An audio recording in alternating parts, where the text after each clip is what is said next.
할렐루야. 예, 우리 좌우에 계신 분들과 한번 인사하겠습니다. 이번 한 달 잘 사셨습니까? 예, 예. 2024년 시작된 지 벌써 31일. 와, 진짜 나이 드니까 세월이 얼마나 빠른지. 그러니까 우리가 송구영신 예배와 이렇게 드렸는데 벌써 한 달이 그냥 훅 지나가면서 이제 내일 2월 1일 또 새로운 날을 또 우리가 맞이하게 되는데, 올 한 달 여러분들 잘 지내셨는데 앞으로 남은 올 한 해도 더욱더 힘있게 믿음 가운데 여러분들이 살아갈 수 있게 되기를 바랍니다. 열심히 사시기 바랍니다. 예. 예, 제가 예전에 인천에서 이제 부교육자 이제 청년부를 담당하고 있을 때 그때 그 예배 시간에 이제 헌금송 뭐 특별 연주라든가 이제 특송을 이제 쭉 했는데, 그때 그 청년부에서 여자 청년이 그 첼로가 전공이었습니다. 그래서 그 첼로 전공하는 친구를 이제 교회 사무실로 불러서, 야, 너 언제 이렇게 예배 그 헌금송 할 때 특별 연주 좀 해라. 그래서 알겠습니다 하면서 이런저런 얘기를 하다가 그 여자 청년이 이제 툭 물어보는 거예요. 목사님, 근데 어떻게 하면 기도를 오래 할 수 있어요? 한 23살, 24살 이제 그 청년이 이제 물어보는 거예요. 자, 그러면 여러분들이 마음속으로 한번 답변해 보십시오. 어떻게 하면 기도를 오래 할 수 있을까요? 1시간, 2시간. 제가 그 청년에게 그렇게 답변을 해줬습니다. 그 영적인 것도 어떻게 보면 그 체력이 있어야 된다. 우리가 오래 달리기를 잘 하려면 계속 연습하고 훈련하다 보면 우리가 그 몸의 체력이 좋아지는 것처럼 영적인 세계도 마찬가지다. 처음에는 말씀이 들리지 않다가 계속 설교 말씀 들으면 어느 순간 그 말씀이 들리는 것처럼 기도도 훈련이다. 기도가 뭔지 또 함께 통성 기도할 때 또 열심히 기도하고, 또 기도 제목이 있으면 그 하나님 앞에 가지고 나와서 그렇게 기도의 훈련을 쌓다 보면 영적인 체력이 생겨서 그 한 자리에서 오랫동안 기도할 수 있다. 그러면서 이제 기도에 대한 그런 팁들을 또 그 청년이랑 굉장히 얘기를 많이 했던 것 같습니다. 결국 기도를 오래 할 수 있는 방법은 그 영적인 체력을 계속 키우는 것이고, 또 기도를 오래 할 수 있는 것은 내 주변에 그 기도를 잘하는, 또 기도에 관심이 많은 그런 분들과 함께 교제하다 보면 우리 기도하자, 또 우리 기도하러 가자, 기도해야 될 문제인 것 같아요. 그러면 그 주변에 기도하는 사람이 많이 있으면 또 우리가 기도를 열심히 하게 되는 것 같습니다. 이제 그러면서 이제 그 청년이 또 물어보는 거. 그럼 목사님, 어떻게 하면 그 새벽 기도를 잘 할 수 있어요? 그래서 제가 딱 한마디 했습니다. 밤에 저녁에 한 9시쯤 자면 돼. 그랬더니 입이 뿌르퉁해서 이제 가더라고요. 아니, 저희들이 어떻게 밤에 일찍 자요? 막 놀기도 많이 놀아야 되고, 막 세상에 9시에 자는 사람이 어디 있어요? 이제 그렇게 막 투닥투닥 거렸는데, 일찍 자면 좀 새벽 기도 가는 게 그렇게 어렵지 않다. 이제 그런 얘기를 해주면서 기도에 대한 그런 내용들을 참 많이 나눴습니다. 근데 그 청년이 물어본 그 내용이 아마 여러분들도 궁금해하시는 그런 내용들일 겁니다. 그런데 기도를 오래 하는 게 참 너무 소중하고 정말 보배와도 같은 것이죠. 그런데 그 기도를 오래 하는데, 그렇다면 누군가를 위해서 여러분들이 오래 기도를 해보신 적이 있는지. 그렇기 때문에 많은 분들이 주로 내 서러움, 내 한 맺힌 거, 나 속상한 거, 그거 가지고 하나님 앞에 막 하소연하고 이제 돌아가시는 분들이, 이게 죽는다는 게 아니라 집으로 귀가하시는 분들이 참 많습니다. 내 것만 막 얘기하고 하나님이 그래 하고 손 내미시면 그때 성경책 들고 집으로 이제 귀가를 하시잖아요. 그렇기 때문에 우리가 내 서러움 가지고 하나님 앞에 나오는 게 귀한데, 그런데 우리가 신앙생활을 좀 오래 했다고 하면 내 기도의 영역이 그냥 내 문제, 내 자식, 내 새끼, 여기서만 머물러서는 안 되고 우리의 기도의 그 평수가 또 기도의 그 깊이가 더 넓어지고 깊어져야 될 줄로 믿습니다. 그렇기 때문에 우리가 오래 기도하는데 무엇을 가지고 오래 기도하는가? 그런데 내가 누군가를 위해서, 다른 누군가를 위해서 내가 오래 기도해 본 적이 있는가? 우리가 그렇게 한 2번 정도는 기도에 대해서 생각을 해봐야 되는 것입니다. 자, 그러면 여기서 퀴즈를 내겠습니다. 내 문제가 아니라 다른 사람을 위해서 기도하는 기도를 뭐라고 그럴까요?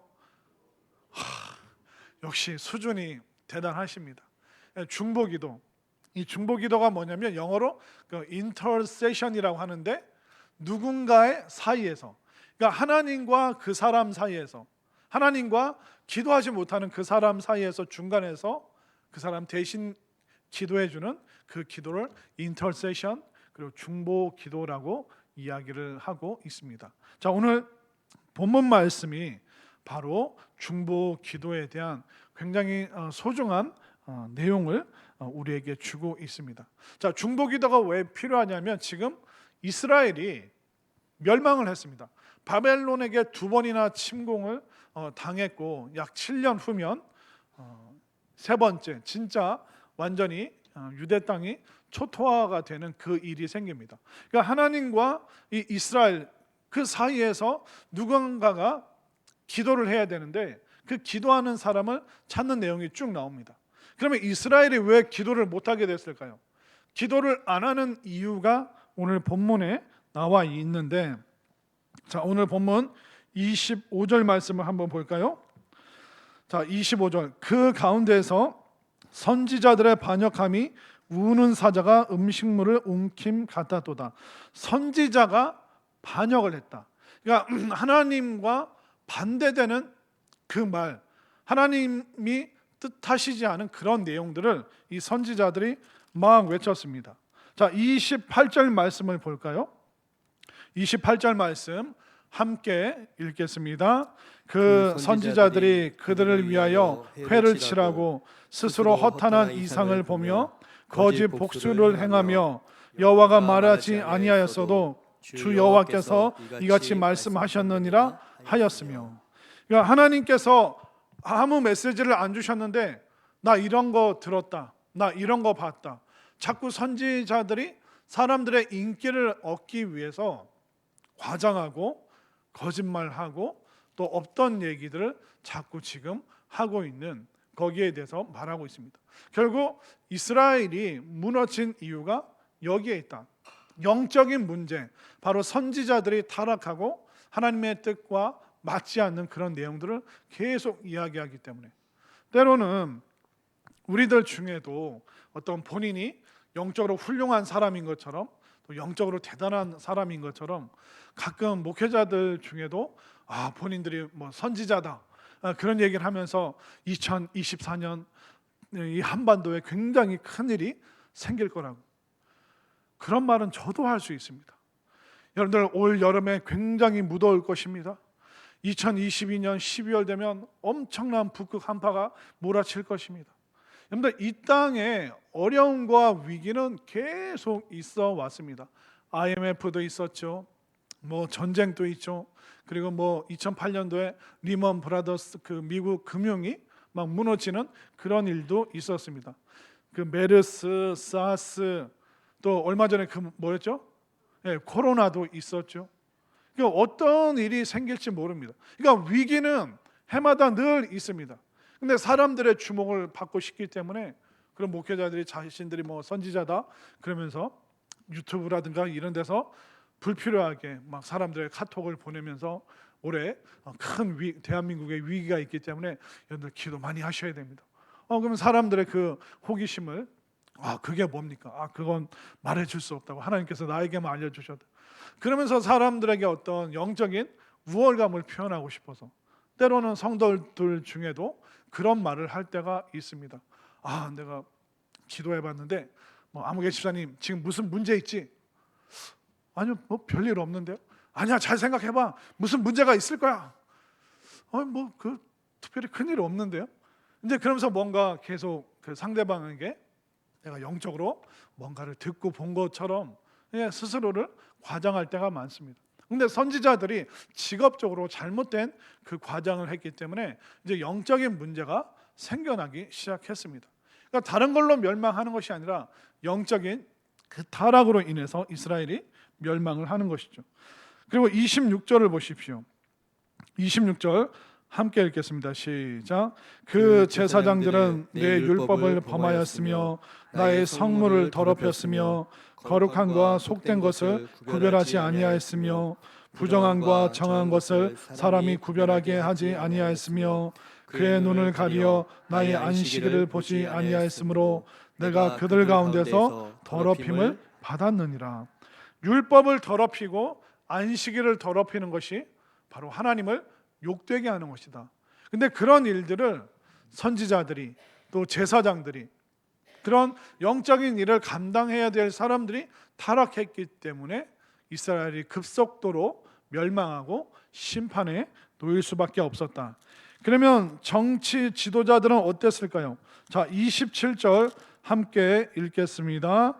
그 가운데 그 고관들은 음식물을 삼키는 일이 같아서 불의한 이익을 얻으려고 피를 흘려 영혼을 멸하거늘. 그러니까 고관들, 정치인들, 관료들, 그들은 불의한 이익을 얻으려고 사람 죽이는 것을 스스럼 없이 행했다라고 말하고 있습니다. 그러니까 영적으로 선지자와 제사장의 문제가 어디로 갑니까? 그 고위 공직자들, 정치인들에게 갑니다. 법 한번 잘못 정하잖아요. 그러면 그 법 때문에 사람들을 옥죄고 어렵게 하고 힘들게 하고, 법 한번 잘못 세우면, 정치인 잘못 세우면 큰일 날 때가 얼마나 많습니까? 자, 그리고 백성들은 어땠을까요? 그러면 이 영적인 흐름이 어디까지 갈까요? 29절을 볼까요? 29절 함께 읽겠습니다. 이 땅 백성은 포악하고 강탈을 일삼고 가난하고 궁핍한 자를 압제하고 나그네를 부당하게 학대하였으므로.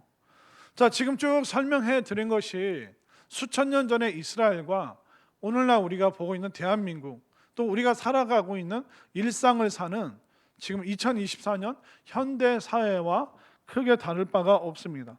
백성들은 포악하고 강탈을 일삼고 가난하고 궁핍한 자를 압제하고 나그네를 부당하게 학대하였으므로.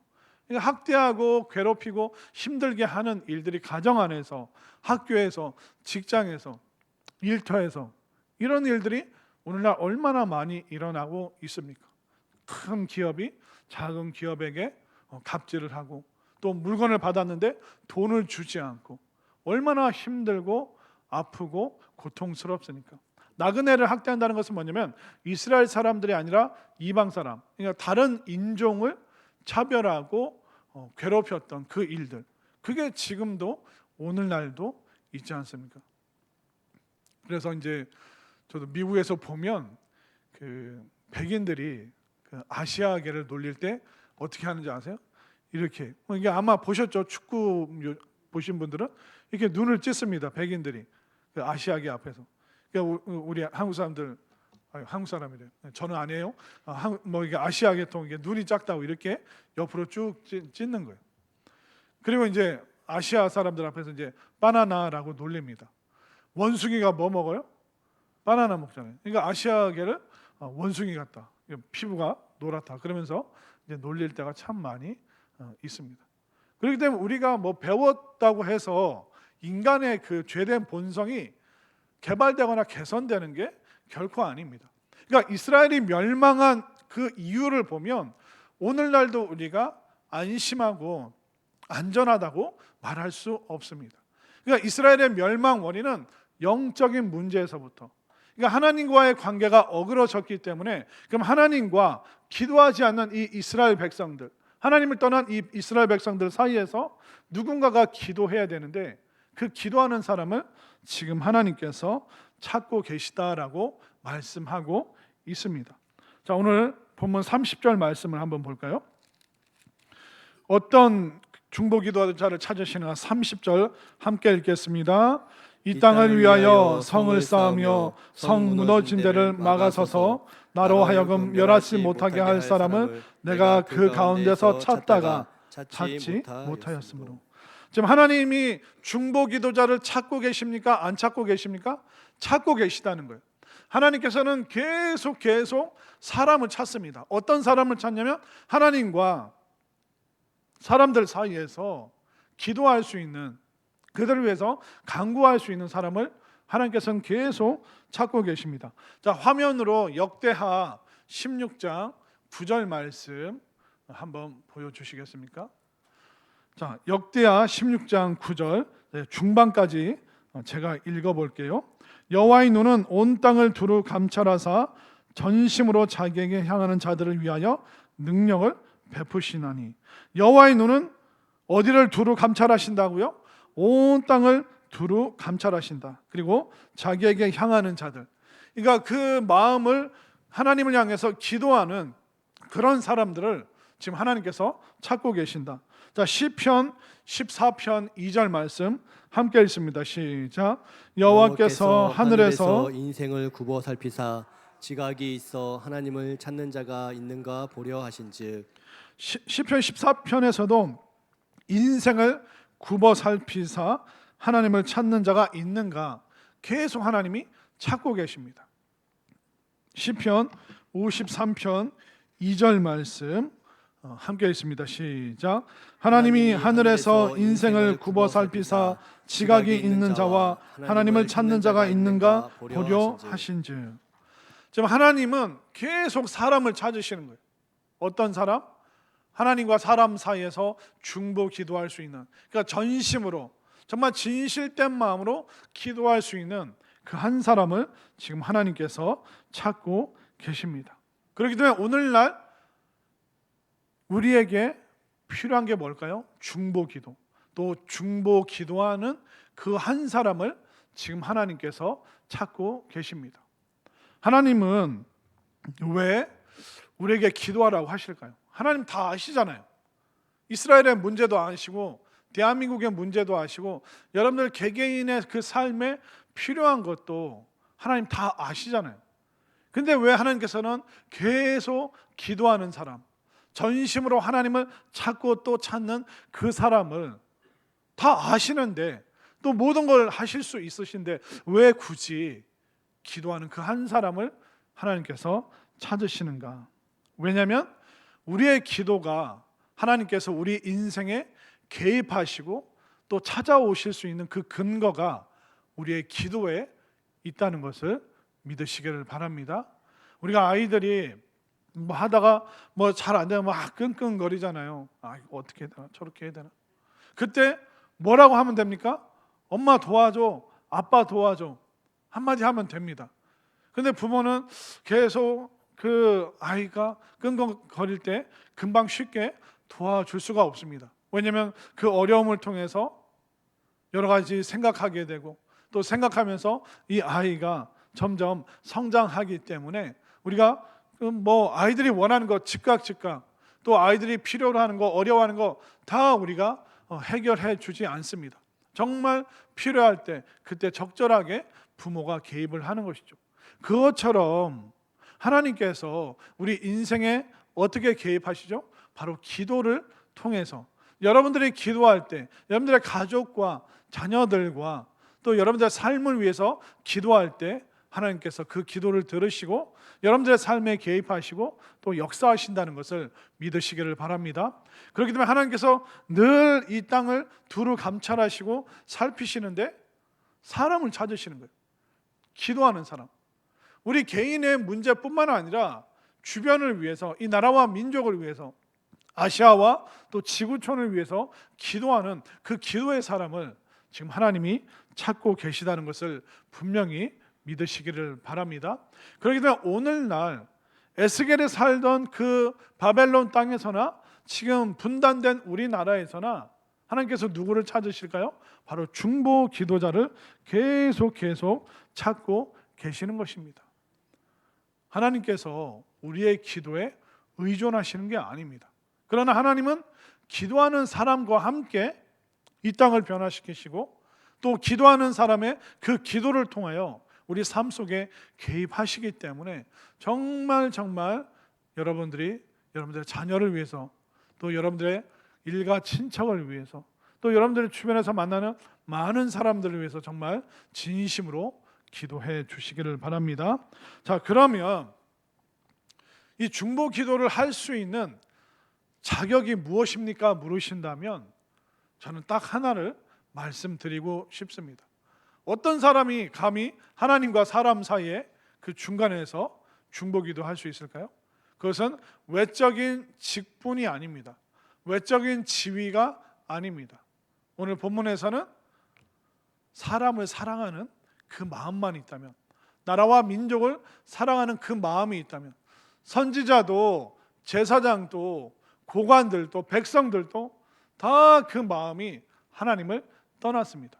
그렇기 때문에 어떤 사회적인 지위가 갖춰진 사람이 아니라 정말 사람을 사랑하는 그 마음이 있는 사람만이 진정한 중보 기도를 할 수 있다라고 말하고 있습니다. 여러분들 모세를 한번 생각해 보십시오. 모세가 40일 동안 시내산에서 그 산 꼭대기에서 하나님을 만나고 율법을 들고 산 아래로 내려왔습니다.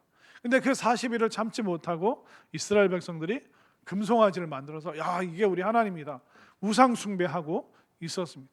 그때 하나님께서 모세에게 출애굽기 32장에서 뭐라고 말씀하셨냐면, 내가 이 백성들을 진멸하고 이제 모세 너와 함께 새로운 민족을 일으키겠다.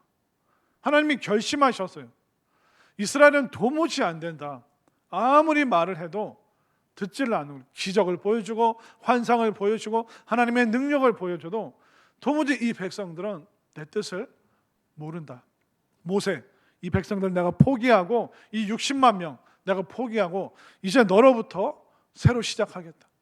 너를 통해서 새로운 민족을 만들어서 내 말에 정말 순종하는, 내 말을 따르는 그 새로운 백성을 내가 일으킬게. 그랬더니 모세가 뭐라 하는지 아세요?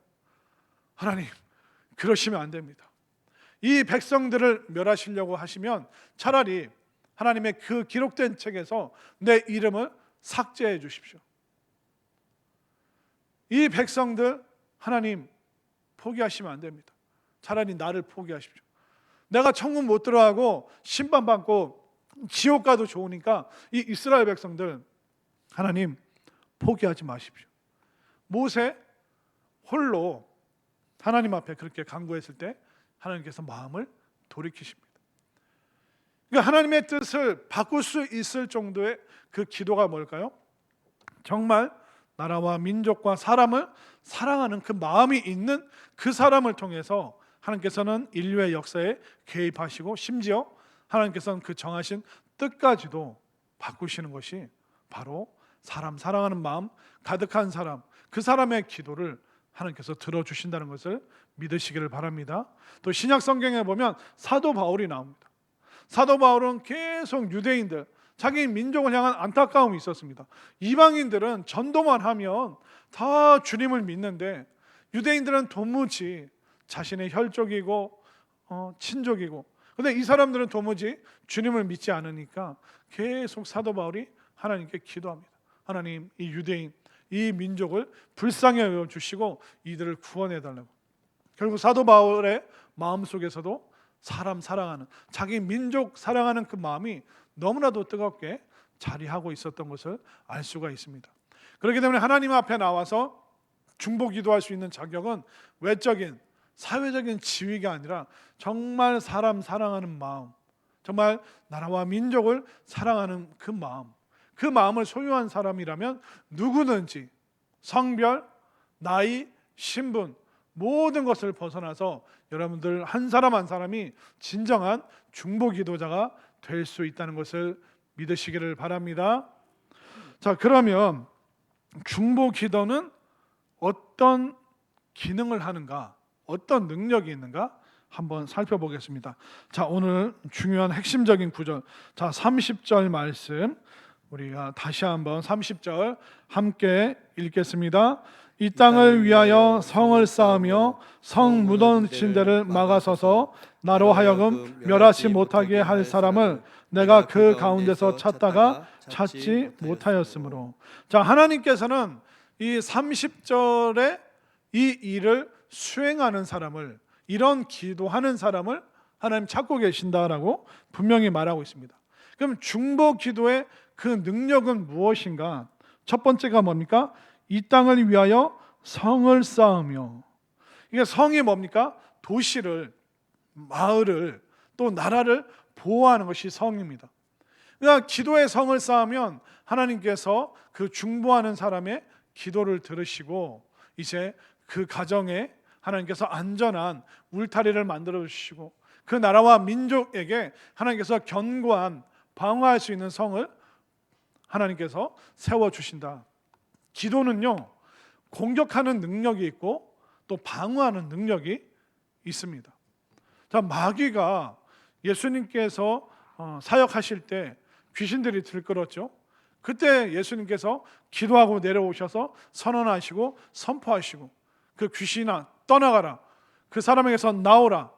그러니까 이 기도라는 것은 바로 악한 세력을 향한 그 공격의 기능이 있습니다. 그리고 또 이 기도라는 것은 뭐냐면 방어하는 기능. 수많은 어둠의 세력들이 우리 남편, 아내, 자녀들, 이 나라와 민족 계속 공격할 때 그 공격을 막을 수 있는 그 방어의 기능이 바로 중보 기도에 있습니다. 성을 쌓으면 얼마나 든든하고 안전합니까? 이렇게 기도의 성을 쌓는 사람이 누군가? 제가 경험하기로는 제 어머니가 우리 가정을 위해서, 우리 가문을 위해서 기도의 성을 쌓으셨구나. 그냥 돌아보니까 그걸 제가 깨닫게 됩니다. 저희 어머니는 7살 때부터 교회를 이제 형제들과 다니셨다고 하는데, 그런데 저희 어머니만 시집 가기 전까지, 그러니까 청년 때죠. 그때까지 열심히 교회를 다니셨고 다른 그 6형제 중에 다른 5형제는 교회를 잘 안 다니셨어요. 그런데 저희 어머니만 유독 열심으로 처녀 때가 7살 때부터 이제 청년 때까지 교회를 열심히 다니셨습니다. 근데 저희 어머니가 믿는 집에 시집 갔을까요? 안 믿는 집에 시집 갔을까요? 어떻게 아셨어요? 그래야지 얘기가 스토리가 진행이 되죠. 그러니까 믿지 않는 경상도 집안에 시집 와서 굉장히 어렵고 힘들게 사셨죠. 그런데 제가 국민학교 3학년 되고 저희 형이 국민학교 5학년 됐을 때 어머니가 본인의 정체를 공개하셨어요.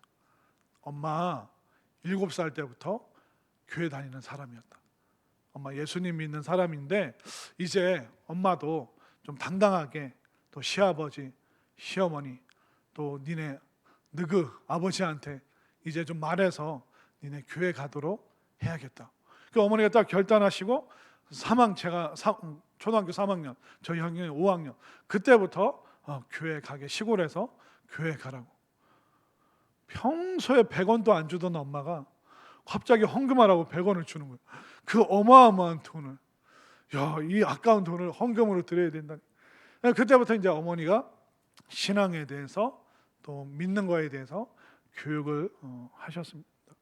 그러다 보니까 제가 그 교회 다니는 것 때문에 얼마나 핍박을 받았는지, 100원이 얼마나 큽니까? 그거 가지고 오락실 갔다가 걸려가지고 막 엄마한테 두드러 맞고 막, 저는 교회 다니는 것 때문에 정말 그 고난의 연속이었습니다. 무슨 얘기인지 지금 이게 절반은 이해를 못해서 저게 왜 고난이지 그러시는데, 하여튼 어머니가 계속 그렇게 혼내고 달래고 하면서 저희 형과 형제를 계속 그 믿음 가운데 머물 수 있도록. 근데 저희 어머니 형제분들도 외가 쪽도 잘 안 믿으셨고 저희 아버지 친가 쪽에서도 그걸 믿는 사람, 제가 초등학교 3학년 때 그때 생각해 보면 교회 다니는 분들이 아무도 없었어요. 근데 지금 수십 년이 지나서 저희 외가와 친가 모두 다 예수님 믿고 구원받은 구원의 가문이 된 줄 믿으시길 바랍니다. 저희 어머니가 크게 한 거는 없어요. 그러나 늘 이렇게 아침에 새벽에 이렇게 잠결에 들어보면 어머니가 교회 갔다 와서 이제 기도하시는 거, 또 어떤 날은 오늘 부흥회 갔다 왔는데 강사 목사님이 이런 말씀하셨다. 그냥 교회에서 부흥회가 있으면 또 열심히 또 구역 모임이 있으면 계속 거기 가시고, 또 집에서 구역 예배하면 형이랑 저 딱 앉혀놓고 주기도문이랑 그런 것도 잘 모르는데 이거 보고 해. 그러면서 어떻게 해서든 계속 그 믿음의 자리에 머물 수 있도록 어머니가 계속 애쓰셨고, 또 외가나 친가, 그러니까 믿는 사람으로서 그 도리를 다하기 위해서 정말 그 애쓰셨던 그 모습. 그랬더니 어느 날 보니까 외가와 친가, 그 친지분들이 한 명 한 명 교회 다니게 되고 예수님 믿게 되고, 그러면서 이 가정과 이 가문에 든든한 믿음의 성을 쌓은 사람이 누군가, 그 1호가, 그 첫 번째 출발점이 바로 저희 어머니가 그 역할을 감당하셨습니다. 그러면 우리들 중에 여러분들의 가정과 가문에 이 믿음의 견고한 강력한 이 믿음의 성을 쌓기 위한 그 중보 기도자가 누가 되어야 될까요? 당신이 해, 그거예요? 아니면 누가 해야 돼요? 내가 해야죠. 여러분들 한 사람 한 사람들이 여러분들의 가정과 자녀들을 위해서, 여러분들의 배우자를 위해서 정말 믿음의 견고한 성을 쌓을 수 있는, 무너지지 않는 성을 쌓을 수 있는 중보 기도자가 되기로 지금 이 시간부터 여러분들 작정할 수 있게 되기를 바랍니다. 물론 그 견고한 성을 쌓는 것이, 그 방어의 성을 쌓는 것이 쉽지만은 않을 것입니다. 그러나 교역자들이, 교회 식구들이, 또 믿는 가족들이 함께 힘을 써서 애써서 그 기도의 벽돌을 한 장 한 장 매해 쌓다 보면 언젠가는 정말 웅장하고 견고하고 그 누구도 무너뜨릴 수 없는 정말 믿음의 구원의 성을 쌓을 수 있다는 것을 분명히 믿으시길 바랍니다. 여러분들 스스로가, 또 여러분들이 작정하고 결단할 때 이런 놀라운 축복이 넘치는 줄 믿으시길 바랍니다. 자, 그래서 중보 기도의 첫 번째 기능이 뭡니까? 이 땅을 위하여 성을 쌓으며, 성이 완공됐다는 것이 아닙니다. 성을 쌓아갈 수 있는 것이 바로 중보 기도입니다. 그리고 중보 기도의 두 번째 기능이 뭡니까? 성 무너진 데를 막아서서. 나라와 민족에게는요, 그 어떤 연약한 지점들이 다 있습니다. 우리나라는 어떻습니까? 이 분단된 현실이 굉장히 어렵죠. 남북이, 동서가, 또 세대 간에, 또 아니면 빈부격차 간에, 이건 아마 대부분 모든 나라들이 겪고 있는 문제일 겁니다.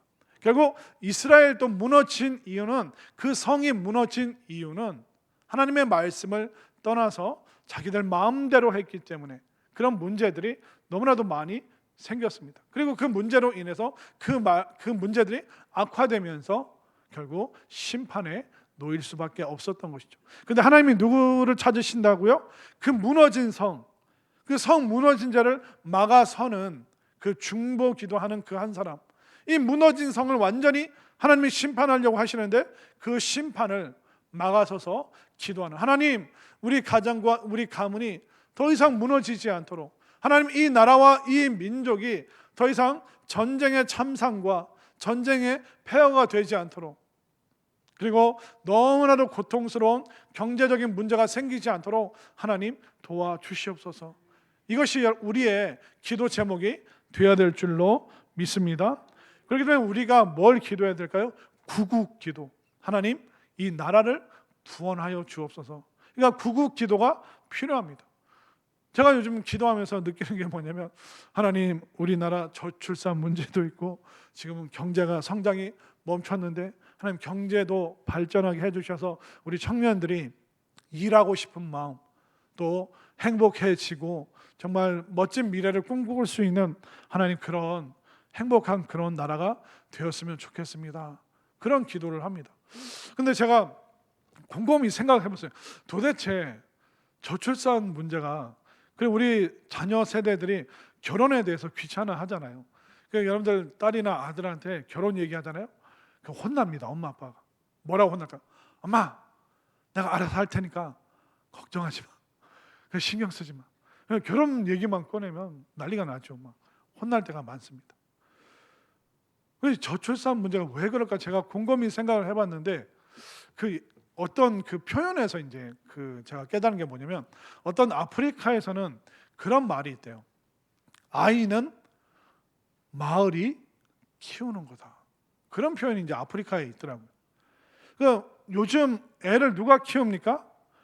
엄마나 아빠, 그 부부가 거의 뭐 부모님이 도와주실 때도 있지만 먹이고 입히고 얘를 감당하는 거, 거의 우리가 핵가족 사회, 부모님과 가까이 사시는 분들보다 멀리 떨어져서 사시는 분들이 요즘 훨씬 많습니다. 학교 때문에, 직장 때문에 다 멀리 살잖아요. 그러다 보니까 바로 옆에서 도와줄 사람이 별로 없습니다. 제가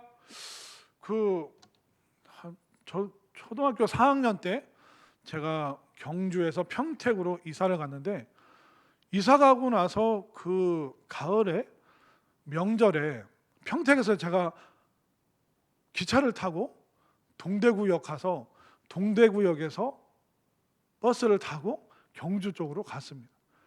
초등학교 4학년 때. 지금 여러분들 그렇게 하실 수 있는 분이 있으세요? 대전역에서 아들 잘 갔다 와 하고 대전역에서 애를 4학년을 태워서 부산을 보내서 부산에서 뭐 버스를 타고 뭐 부산 옆에 뭐 기장이나 뭐 김해나 그런 데가 있잖아요. 이게 그 가게 하실 수 있겠어요? 뭐 민우나 건우나 다 큰 남자애들 이렇게 손 붙잡고 갔다 와. 근데 저는 뭐 5학년, 6학년 형 그때 저 4학년 때 둘이 손잡고 그냥 갔습니다. 또 제 아내 얘기 들으니까 뭐 이렇게 시외버스 태워서 그 서울 보내면 그 이모가 그 시외버스에서 또 탁 받아서 또 이종 사촌들이랑 또 서울에서 또 시간 보내고. 그럼 요즘 애들 혼자 그냥 가게 할 수 있습니까? 예전엔 버스 기사한테도 부탁하고 아니면 안내양한테도 부탁하고 기차 이거 이렇게 표 찍으시는 분이 있으면 애 좀 잘 좀 봐달라고. 그럼 그분이 와서 야 너 내릴 때 됐다 준비해라. 그렇게 어떻게 보면 뭐 그 마을 전체가 아이를 키우는 일에 도와줬죠. 옛날에 또 어르신들이 어떻게 했습니까? 이게 막 이게 좀 방황하는 청년이 있으면 야 너가 아버지가 왜 그렇게 고생하시는지 그러면서 이제 막 청년들이나 애들을 혼낼 때가 있었죠. 요즘에 길거리에서 여러분들 젊은이들 혼내면 어떻게 됩니까? 큰일 납니다. 난리 납니다. 고소 고발을 당할 수도 있습니다. 시대가 얼마나 안 좋게 변했습니까? 과거에는 어떻게 보면 마을이 함께 힘을 써서 온 동네가 일가 친척들이 야 너 똑바로 살아라. 사람이 그러면 안 된다. 그러면 혼내가면서 온 마을이 함께 키웠습니다. 요즘은 어떻습니까? 나만 우리 남편 아내 둘만 이렇게 막 에너지를 다 써야 되니까 우리가 결혼에 대해서도 두려워하고 누군가를 책임지는 것에 대해서도 두려워하고, 예전에는 6명, 7명, 8명 형제들이 서로 책임져 주면서 동생이 맞고 오면 어떻게 합니까? 형 누나 가서 이제 야 철수 나와 네가 내 동생 때렸어? 그러면서 이제 또 그 다음 날 되면 화해해서 우르르 하면서 같이 놀고. 요즘 동네에서 아이들 소리가 들리나요? 안 들리잖아요. 그냥 마을에서 동네 전체가 또래 전체가 서로 키워주는 것이 아니라 각자 도생 알아서 살아남아야 되는 겁니다. 그러니까 너무 버겁고 책임지기 싫기 때문에 결국은 지금 결론이 저출산으로 나오고 있는 것이죠. 그렇기 때문에 우리가 어떻게 해야 됩니까? 오늘 기도해야 되는 거예요. 사회적인 문제, 저출산의 문제, 또 청년들이 직장 갖고자 하는 그런 의욕이 없는 이런 문제들, 이 수많은 문제를 위해서 누가 나서야 됩니까? 먼저 믿은 우리가, 또 하나님을 아는 그리스도인들이 이 나라와 민족 그리고 하나님 사이에서 기도하는 성 무너진 죄를 막아서서 기도하는 그 역할을 우리 모두가, 또 우리 교회가 이 일을 감당할 수 있게 되기를 바랍니다. 자, 그리고 이 중보기도의 또 세 번째 기능이 뭡니까? 자, 30절 보면 막아서서 나로 하여금 멸하지 못하게 할 사람을 내가 그 가운데서 찾다가. 중보기도가 뭐냐면 하나님 심판을 좀 멈춰 주십시오. 하나님의 진노를 누구로 시 있는 게 뭡니까? 중보기도자의 중보기도라고 말하고 있습니다. 하나님이 심판을 거두시거나 그 심판을 지연하시는 이유가 뭘까요? 중보기도하는 그 한 사람 때문에, 그 나라와 민족과 또 자녀들과 우리 가족과 사람들을 불쌍히 여기는 그 사랑의 마음 가지고 기도하는 그 사람의 기도를 보시고 하나님이 심판을 지연시키시고 또 심판을 거두시기도 하시기 때문에 정말 여러분들 한 사람 한 사람이 여러분들의 가정과 가문과 이 나라와 민족을 위한 중보 기도자가 되어 주시기를 바랍니다. 자, 그런데 하나님이 그 중보 기도자를 찾으셨는데 찾았습니까? 못 찾았습니까? 찾지 못했다라고 말씀하시잖아요. 30절 맨 끝에 보십시오. 내가 그 가운데서 찾다가 찾지 못하였으므로. 하나님이 한 번만 둘러보셨을까요? 그냥 대충 휙 보셨을까요? 매일매일 찾았지만 무너져가는 이스라엘과 하나님 사이에서 그런 마음으로 성 무너진 데를 막아서서 기도하는 그 한 사람이 없었기 때문에 결국 이스라엘이 멸망하고 말았다 말씀하고 계시는 것입니다. 그렇기 때문에 잘못된 선지자, 잘못된 제사장, 잘못된 고관들의 그 말을 우리가 분별해야 되는 것입니다. 그 당시에 기도하지 않아도 된다, 이만큼 먹고 살만한데 이스라엘 더 이상 기도하지 않아도 된다. 그러니까 기도가 필요 없다는 것을 은근히 이스라엘 백성들 안에서 그런 말들이 유행이 됐습니다. 그 시대의 분위기가 그렇게 되고 말았습니다. 오늘날 한국 교회 분위기는, 영적인 분위기는 어떻습니까? 우리가 말씀과 예배와 전도와 기도와 선교 이런 일들에 대한 분위기가 어떻습니까? 기도는 권사님들이나 하시는 거고 나이 많이 드시고 생활에 여유가 있으신 분들이 하는 게 기도지. 아니요, 우리가 젊은이나 또 아니면 어르신들이나 우리 모두가 한 마음 한 뜻이 되어서 기도하는 그런 영적인 분위기가 되었으면 좋겠습니다. 전도와 선교는 젊은 사람들만 할 수 있는 건가요? 아니죠. 누구든지 내가 가지 못하면 보내기도 하고 또 보내면서 내가 물질도 보내고 내가 기도도 보내야겠다. 내가 나서서 못하니까 내가 뒤에서 후원해야겠다. 이런 것이 영적인 분위기가 되어야 되는데 때로는 내가 못하는 것을 누가 잘하면 그걸 칭찬하고 기뻐해야 되는데 그걸 못마땅해 하고 시기하고 질투하고 그런 일이 생겨서는 안 되는 것이죠. 그렇기 때문에 내 마음의 영적인 분위기가 어떤가, 우리 교회의 영적인 분위기가 어떤가, 그리고 이 나라와 민족의 영적인 분위기, 이 한국 교회 분위기가 어떠한가. 이스라엘 백성들은 기도 안 해도 살만해. 기도 안 해도 얼마든지 이스라엘 부국강병할 수 있어. 그런 교만함이 들어왔습니다. 기도 안 해도 살만하다. 이게 얼마나 무서운 말인지 아십니까? 기도 안 했기 때문에 결국 그들이 타락했고, 그들이 타락했기 때문에 결국 그들이 하나님의 심판 앞에 놓이게 되고, 그 심판이 바벨론 포로로 끌려가는 비참한 결과였습니다. 그러니까 기도 안 해도 된다는 그 영적인 분위기가 시대적인 흐름이었고 조류였고 유행이었습니다. 오늘날 우리 한국 교회는 기도하자가 유행입니까? 기도 안 해도 살만하다가 유행입니까?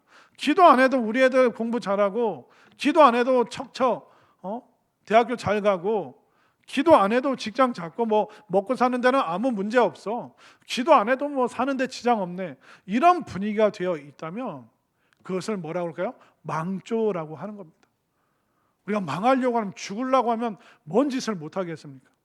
그러니까 영적인 분위기가 타락하고 기도 안 해도 살 수 있다. 이것이 얼마나 위험하고 무서운 말인가 우리가 잘 분별해야 되는 것입니다. 그렇기 때문에 우리는 어떻게 해야 될까요? 올 한 해 내가 2024년 정말 내가 등대가 되고 방주가 되고 내가 항구가 되리라. 정말 내가 중보 기도하는 사람이 되어서 많은 사람들에게 빛을 비치고 또 그들이 구원으로 믿음으로 올 수 있도록 정말 내가 이 역할을 감당하겠다. 이것이 우리 성산교회 올 한 해의 영적 분위기가 되고, 또 이 나라와 민족 안에 있는 우리 한국교회 영적 분위기가 마땅히 기도해야 산다. 아니, 기도해야지 이 나라와 민족이 살아남는다. 이 영적인 분위기가 다시 한번 일어날 수 있게 되기를 바랍니다. 여러분들 한 사람 한 사람이 여러분들의 자녀들을 위해서, 여러분들의 부모님들을 위해서 정말 기도하셔야 됩니다. 여러분들 걱정만 하시잖아요. 머릿속으로 막 생각만 이리저리 많이 하시잖아요. 생각하는 걸 기도한다라고 말하지 않습니다. 내 기도의 내용보다 기도의 대상이 더 중요합니다. 내가 예수님 앞에 이 문제를 내가 올려드려야겠다. 그 결단이 없으면 여러분들은 기도하는 것이 아닙니다. 걱정만 많이 하는 것이지, 염려의 크기만 점점 커져가는 것이지 기도의 영역이 넓어지는 것이 아닙니다. 여러분 자녀들 어떡하지? 걱정만 하셨잖아요. 그렇지 말고 이제 오늘 이 시간부터 진짜 솔직하게 결혼을 위해서, 취업을 위해서, 출산을 위해서, 또 앞으로 살아가는 그 일들을 위해서 여러분들 진짜 기도하시길 바랍니다. 또 여러분들 일가 친척 안 믿는 친지들 얼마나 많습니까? 우리 가족들 중에도 우리 아이들, 우리 가족들 믿음 회복해야 될 사람들이 얼마나 많습니까? 근데 걱정만 하잖아요. 기도는 안 하고. 그렇게 되면 우리가 정말 성을 쌓는 게 쉬운가요? 성 무너진 데를 막아서는 게 쉬운가요? 쉽지 않습니다. 하나님의 마음을 돌이키는 것이 쉬운가요? 쉽지 않잖아요. 그러나 우리가 기도 안에서 멸망을 앞두고 고통 속에 있을 것인가, 아니면 잠깐 기도하는 그 버거움을 이겨내면서 기도해서 그 멸망의 늦춰지도록, 그 멸망의 심판이 오지 않도록 할 것인가, 우리가 그 양당 간에 분명히 결정을 해야 되는 것입니다. 오늘 1월의 마지막 날, 그리고 올 한 해 한 달을 보내면서 다시 한번 우리들의 영적인 분위기를 쇄신하면서 정말 하나님, 내가 중보 기도자, 하나님 내가 이 사람을 위해서 기도하고, 우리 자녀들을 위해서 기도하고, 일가 친척의 구원과 믿음을 위해서 기도하고, 대전과 이 나라와 민족과 아시아의 부흥과 또 지구촌의 선교를 위해서 기도하는 중보 기도자가 되겠습니다. 그렇게 결단할 수 있는 우리 모두가 될 수 있기를 간절히 소망합니다.